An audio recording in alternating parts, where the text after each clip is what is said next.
ya ga cewa lallai dole zan sani, shine ya zo da kansa yake faɗa min cewa sun amince da juna shi da Sajida, amma yana neman shawarata. Da Allah ku ji cin amana da rashin adalci. Wallahi ban taɓa jin magana mai ɗaci kamar wannan ba. Ni na rasa ba mai zance masa.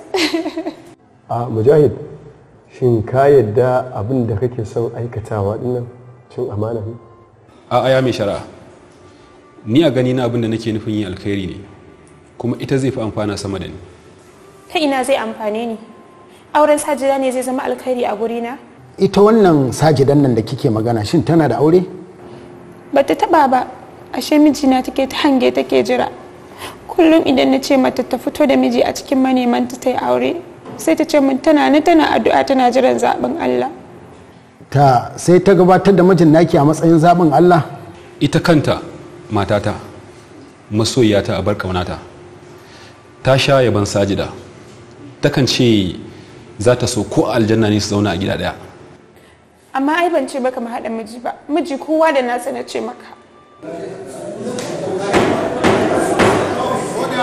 Oda!